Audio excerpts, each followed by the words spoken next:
Good morning, children. How are you? I hope you all good. So, today moral is nothing is impossible.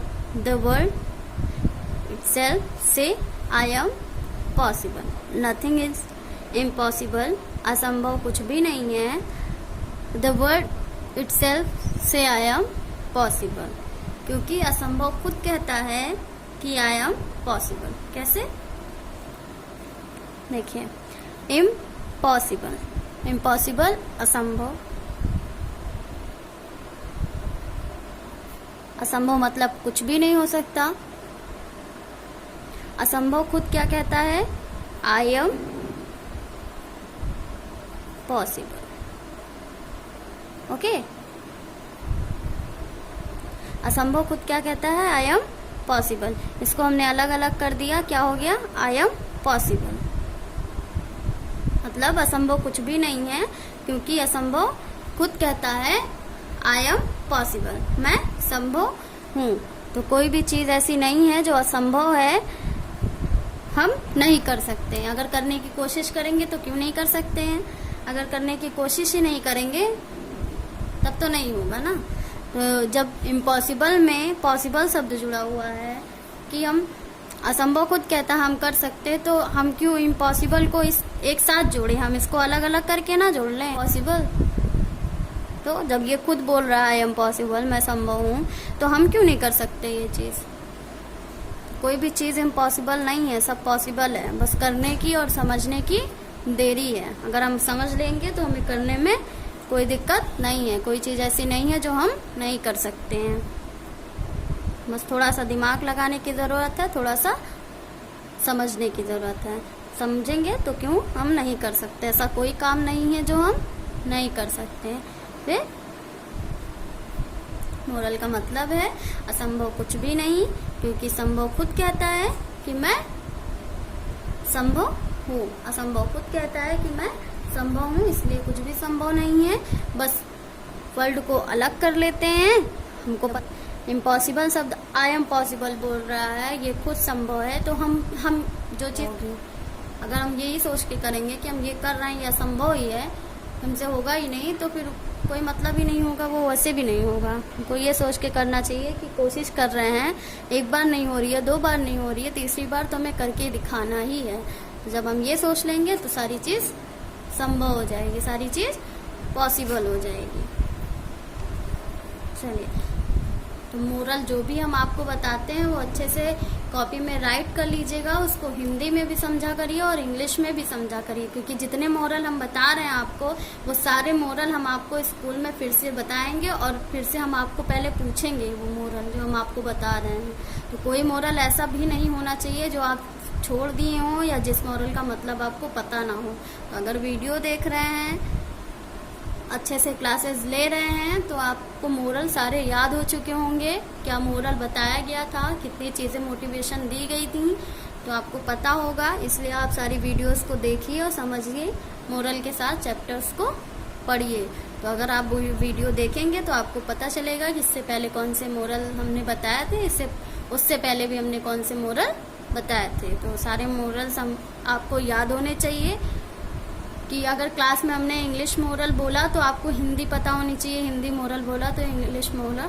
चलिए, आप moral समझ के ना याद कर लीजिएगा, बट एक मोटिवेशन इसकी ये चीज हमें, क्योंकि जितना भी हमने मोरल में बताया, अगर उसको आपने लागू किया है तो बहुत कुछ आपके साथ चेंज हुआ होगा. तो ये आपसे पूछेंगे कि आप मोरल लिखते थे, समझते थे, या बस. आज हम पढ़ेंगे हिंदी व्याकरण. वसुधा का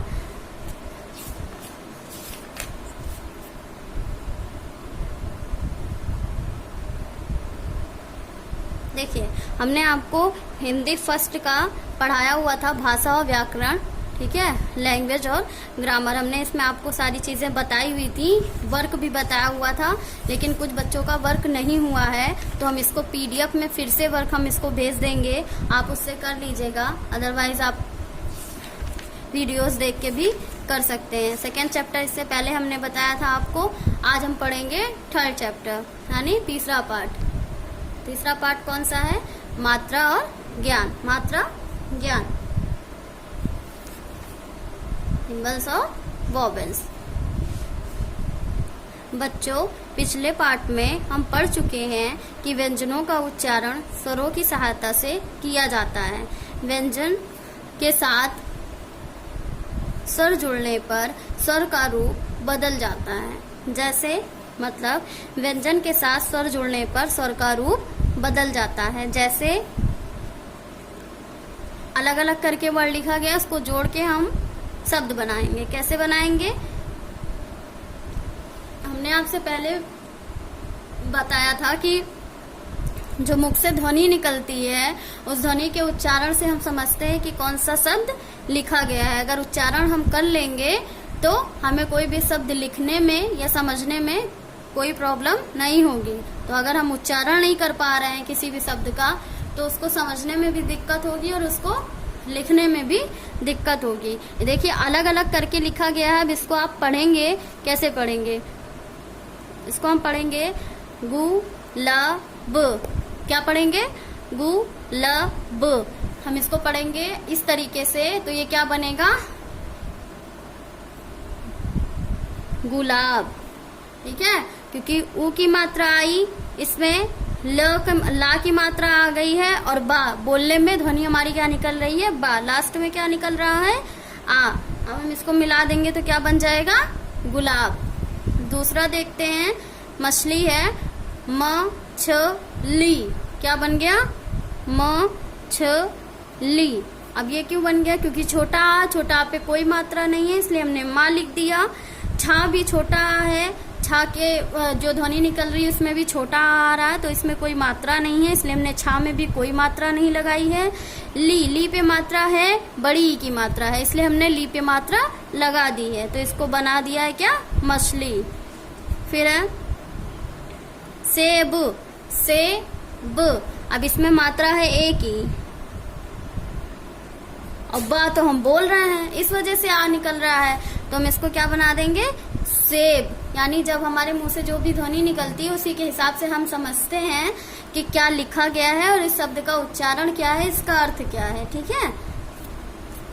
फिर है घोड़ा। अब इसको घोड़ा क्यों? घोड़ा इसलिए बोला जा रहा है, लॉन्ग इसलिए जा रहा है क्योंकि इसमें मात्रा बड़ा ओ की लगाई गई है। कैसे? घोड़ा। ठीक है, घा पे ओ की मात्रा लगा दी, आ की मात्रा अड़ा पे लगा दी, तो क्या बन गया? घोड़ा। फिर है केला। केला। अलग अलग किया तो कितने हो गए? 1 2 3 4 हो गए ना। अलग अलग करके लिखे तो हम पढ़ने में कितना अजीब सा लग रहा, केला, ऐसा कौन पढ़ता है? लेकिन यहाँ लिखने के अकॉर्डिंग हम पढ़ रहे हैं ना, क्योंकि अलग अलग सारे वर्ड लिख दिए गए हैं और सारे अलग अलग वर्ड को ही जोड़ के हम शब्द बना रहे हैं, तो बोलने में, इसके उच्चारण में कुछ तो प्रॉब्लम होगी। अब क्या हुआ? ऊपर दिए गए शब्द पढ़ने में थोड़े अटपटे लगते हैं। हमने अभी आपसे बताया ना कि इस तरीके से हम पढ़ रहे गुलाब, कितना अजीब लग रहा है, अटपटे से लगते हैं। अब इन शब्दों को फिर से पढ़िए। अब इन शब्दों को हमने बना लिया है, एक शब्द में कर लिया है, जिसमें मात्राओं का तोड़फोड़ नहीं किया गया है। तो हमने जब पढ़ा इसको, तो गुलाब, मछली, सेब, घोड़ा, केला, कितने आराम से पढ़ ले रहे हैं और समझ में भी आ रहा है हमें। गुलाब, मछली, सेब, घोड़ा, केला पढ़िए। अब वही हम इसको जब मिला रहे थे तो हमारी ध्वनि कैसे निकल रहा है, किस तरीके से निकल रही थी, और इसका शब्द भी बना तो किस तरीके से बन रहा था। तो इसीलिए कहा गया ऊपर दिए गए शब्द पढ़ने में थोड़े से अटपटे लगते हैं। इन शब्दों को जब मात्रा की सहायता से हम लिख देंगे तो इसको ना पढ़ने में अटपटा लगेगा और ना ही समझने में। फिर है, अब ये शब्द पढ़ने तथा बोलने में सुंदर लगते हैं। इनमें स्वरों की चिन्हों का प्रयोग किया जाता है। इनमें क्या किया जाता है? स्वर के चिन्हों का प्रयोग किया जाता है। ये मात्रा कहलाते हैं। जो भी इस पे ये लग रही है, मात्रा लग रही ओ की, ए की, बड़ी की, छोटा ऊ की, इस तरीके की जो मात्रा होती है, वो मात्रा है। ऊपर दिए गए शब्दों में रंगीन चिन्हों से मात्राएं लगाई गई हैं। अब रंगीन चिन्हों से मात्राएं कहाँ दिख रही हैं? देखिए, गु पे बड़ा ऊ, छोटा ऊ की मात्रा लगी है, फिर ला की मात्रा लगी है, बड़ी की मात्रा लगी है, ए की मात्रा लगी है, फिर ओ की मात्रा लगी है, ला की मात्रा लगी है। सारे रेड कलर के जितने भी मात्रा लगाई गई है, ये क्या है? स्वरों की मात्राएं हैं। इस प्रकार हम कह सकते हैं कि स्वरों के चिन्हों मात्राओं के प्रयोग से शब्दों को सही रूप में पढ़ा जा सकता है। जब मात्राएं सही लिखी होंगी तो उसका उच्चारण भी सही होगा, मुंह से ध्वनि भी सही तरीके से निकलेगी। अगर अलग अलग करके हम लिखेंगे और हमें एक लाइन का आंसर लिखना है, जैसे मान लीजिए हमें लिखना है इनमें स्वरों के चिन्हों का प्रयोग किया जाता है। अब हम इनमें लिखेंगे तो कितना बड़ा चला जाएगा, फिर स्वर लिखेंगे, अगर तोड़ फोड़ के लिखते रहेंगे तो एक लाइन का आंसर 10 पेज में आएगा। इसलिए जब मात्राएं लगा देंगे तो इसका उच्चारण भी सही हो जाएगा और ये समझने में भी प्रॉब्लम नहीं करेगा। आगे देखते हैं। अब यहाँ है, अभी हमने आपको बताई स्वर की मात्राएं, सारी मात्राएं होती हैं, आपकी बुक में भी सारी मात्राएं दी गई हैं। स्वरों की मात्राओं का प्रयोग, अब हम देखेंगे स्वर की मात्रा का प्रयोग किस तरीके से शब्द के उच्चारण में किया जाता है। स्वर का मूल रूप दिया गया, छोटा बड़ा, छोटी बड़ी, छोटा उ बड़ा उ, री ओ अंगा, ठीक है, ये सारी चीजें दी गई हैं। अब इसके मात्रा सारी अलग कर दी गई है। आ की कोई मात्रा नहीं होती है, हमने रिवीजन में भी आपको बताया था, आ की कोई मात्रा नहीं होती और ना ही आ की मात्रा कहीं किसी शब्द में लगती है। जब कोई मात्रा होती ही नहीं है तो लगेगी कहाँ से? उच्चारण में भी अगर हम आ लाते हैं तो उस पर कोई मात्रा नहीं लगती। जैसे पीछे हमने क्या देखा था, मछली पे कोई मात्रा नहीं लगी थी क्योंकि वहाँ छोटा आ लिखा हुआ था और छोटा आ की तो कोई मात्रा ही नहीं होती, तो मछली पे मात्रा, छा पे मात्रा क्यों लगती? फिर व्यंजन और वर्ण का योग का व्यंजन के साथ मात्रा लगाने का स्थान और शब्द। अब इसमें सब कुछ आपको अलग अलग से इंडिकेट कर दिया गया है, आपको दर्शा दिया गया है कि स्वर का मूल रूप जो होता है वो ये है। अब मूल रूप के जितने मात्राएं होती हैं इस तरीके से मात्रा हैं। अब आप इसको देख सकते हैं, छोटा ऊ बड़ा ऊ, छोटी बड़ी, इस तरीके से री ओ, छोटा बड़ा, सब छोटा आ की मात्रा नहीं है, बड़ा आ से लेके आपको अंगा तक सारी मात्रा दी गई है। अब उच्चारण हम कैसे करते हैं? छोटा का लिखे हैं, अब का में हमने छोटा आ की तरह हम का लिखते, तो का पे कोई मात्रा नहीं होती और का बोल भी लेते हैं जल्दी से। फिर है का पे मात्रा लग गई तो क्या हो गया?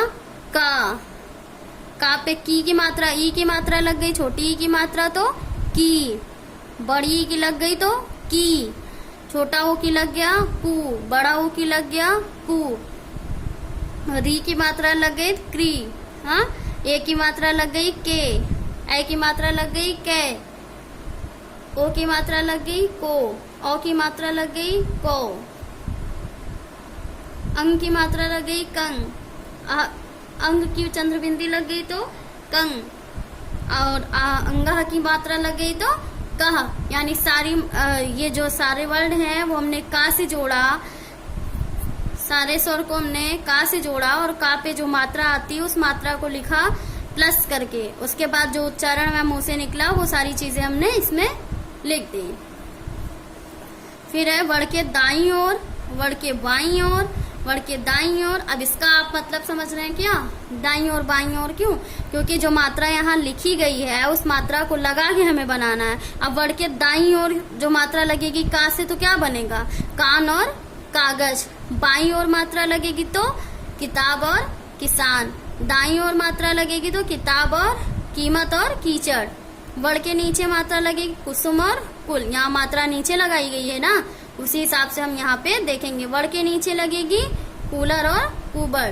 वर्ण के नीचे कृपा और, यानी ये जो मात्रा का के नीचे लग रही है वो मात्रा हमें नीचे ही लगानी है सारे वर्ड में, और जो मात्रा ऊपर लग रही है उस मात्रा को हम शब्द के ऊपर ही लगाएंगे। अब हम छोटी की मात्रा, बड़ी की मात्रा शब्द के नीचे थोड़ी लगाएंगे, हम उसके ऊपर ही लगाएंगे। लेकिन ये जो नीचे लगाने वाली मात्रा है वो हम नीचे ही लगाएंगे, वरना उसका ना तो सही से उच्चारण हो पाएगा और ना ही समझने में वो चीज आएगी। वर्ण के ऊपर कैलाश कैसा, वर्ड के दाईं ओर कोमल कोयल, वर्ड के दाईं ओर कौन कौआ, वर्ड के ऊपर कंधा कंगन, वर्ड के ऊपर कमल कुंवर, वर्ड के दाईं ओर अतः प्रातः।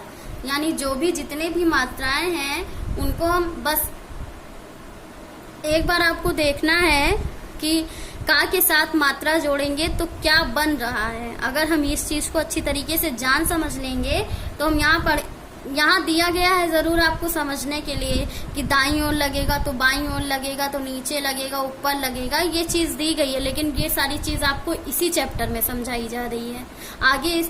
आगे भी जो भी चैप्टर आएगा उसमें आपको वर्ड से रिलेटेड कुछ भी नहीं आएगा, क्योंकि इसको आप यहीं पढ़ लीजिए। उसके बाद आपको डायरेक्ट शब्द दिए जाएंगे, फिर शब्द से स्टार्टिंग होगी आपकी। तो यहाँ आपको इस चीज को स्वर का मूल रूप से लेके अतः प्रातः तक खूब अच्छे से इसको रिवीजन कर लीजिए। एक एक अक्षर देख लीजिए कौन सा मात्रा कहाँ लगाया गया है, और नीचे ऊपर जो भी ये दाईं बाईं की तरफ दिखाया गया वो केवल आपको इंडिकेट कर रहा मात्रा कहाँ आपको लगानी है इसके अकॉर्डिंग। तो ये आपको बहुत अच्छी तरीके से ध्यान से पढ़ना है, समझना है, और ज्यादा से ज्यादा इसको लिख के देखिएगा, लिख के ट्राई करिएगा, जल्दी आएगा। समझ लीजिए हिंदी ग्रामर में जितने भी मात्रा से रिलेटेड चीजें आपको दी जाएंगी, आपको सब्जेक्ट से रिलेटेड आपके कुछ भी दिया जाएगा, अभ्यास दिया जाएगा, और सारा मात्रा पे ही डिपेंड होगा। इससे पहले भी हमने आपसे बताया था कि अगर आपने कोई भी आंसर लिखा है, ओरली पूरा आंसर बताया आपने 5 मार्क्स ले लिया, और अगर रिटर्न में आपको वही आंसर लिखना हुआ और आपने सारे आंसर को सही तरीके से लिखा है, बस उसकी मात्रा गलत कर दी है। तो जब मात्रा गलत कर दी है, इससे पहले जब हमने आपको ये बताया तो क्या कहा आपसे, अटपटे शब्द क्यों लग रहे थे, ये इसलिए लग रहे थे क्योंकि इस पे एक साथ कोई मात्रा नहीं लगाई गई, सारे टूटी फूटी चीज दी गई थी, उसको पढ़ने में हमें प्रॉब्लम हो रही थी, इसको समझने में प्रॉब्लम हो रही थी, बोलने में प्रॉब्लम हो रही थी।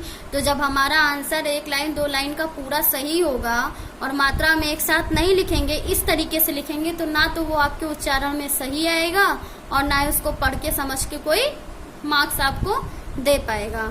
तो इसके लिए हमें क्या करना है, हमें मात्रा को अच्छी तरीके से जानना है, समझना है कि मात्रा कहाँ कैसे किस तरीके से लगती है। बाकी आगे के चैप्टर्स आपको बहुत इजी लगेंगे जब आप मात्रा को अच्छी तरीके से पढ़ के समझ लेंगे।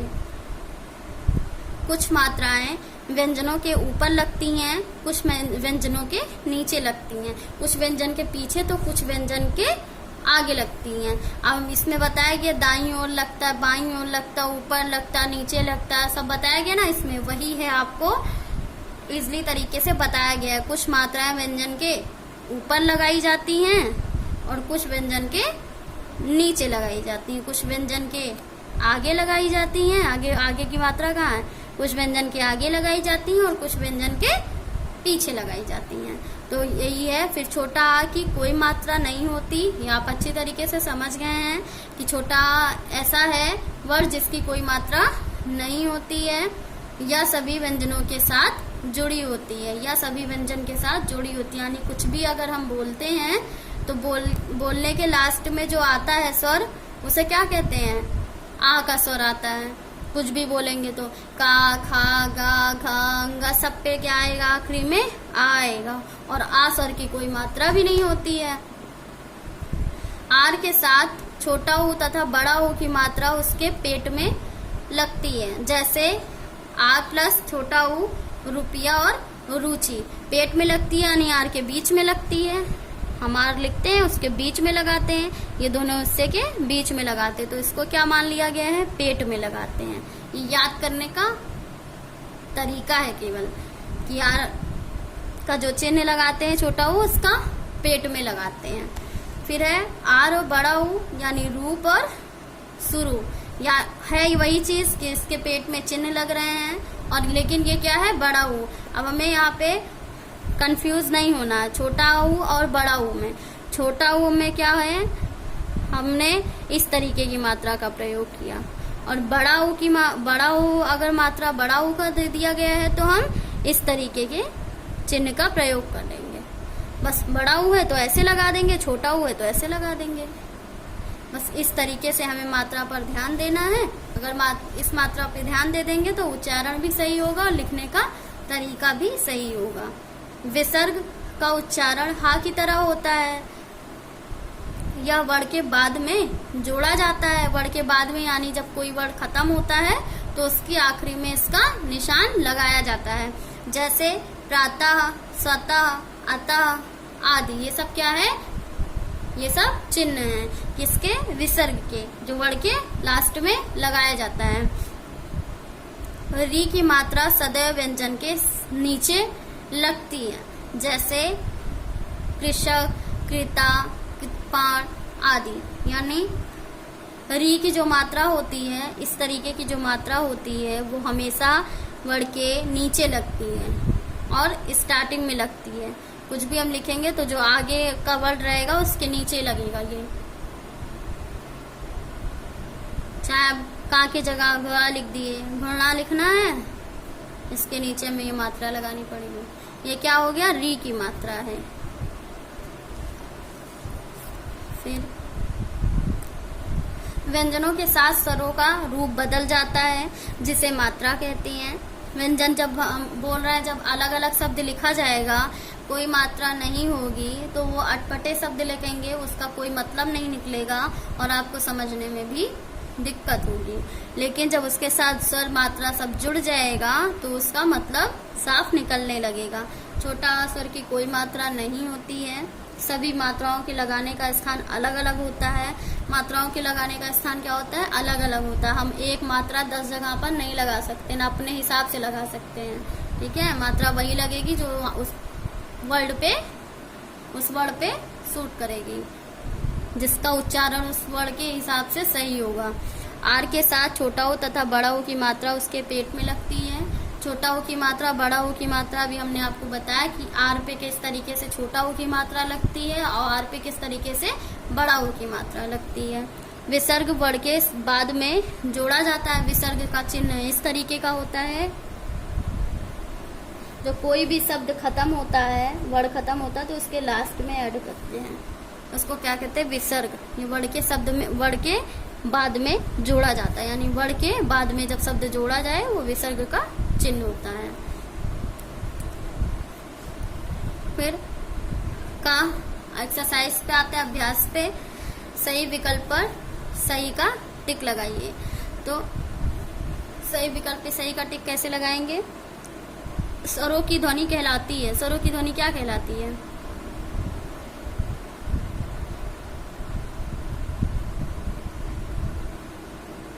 मात्रा। ठीक है, फिर इस स्वर की मात्रा सदैव व्यंजन के नीचे लगती है। इस स्वर की मात्रा सदैव व्यंजन के नीचे लगती है। अभी हमने पढ़ा गणना पे, मात्रा कहाँ लग रही है? नीचे लग रही है। तो री की मात्रा सबसे नीचे लगती है। फिर आर पर बड़ा ऊ की मात्रा का सही रूप क्या है? अब बड़ा ऊ की मात्रा हमने आपको यहाँ बताया इस तरीके का। तो ये है बड़ा ऊ की मात्रा रूप, और सही तो हमारा रुचि भी है। रूप और रुपया रॉन्ग है, दोनों में से एक हमें सही करना, चाहे हम रुचि कर लें और चाहे रूप कर लें। वो किस स्वर का मात्रा चिन्ह है? वो हमारा पहला है ऑप्शन।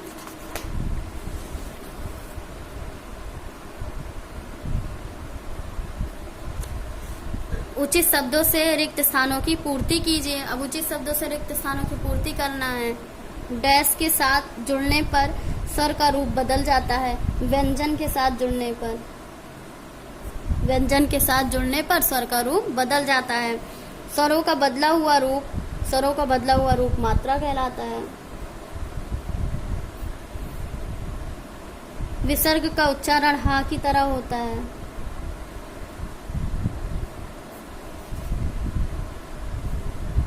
आ की मात्रा सभी व्यंजनों के साथ जुड़ी हुई होती है। री की मात्रा सदैव व्यंजन के नीचे लगाई जाती है। ओके, फिर है चित्रों को देखिए और उनके नाम से पहले अक्षर की सही मात्रा से मिलान कीजिए।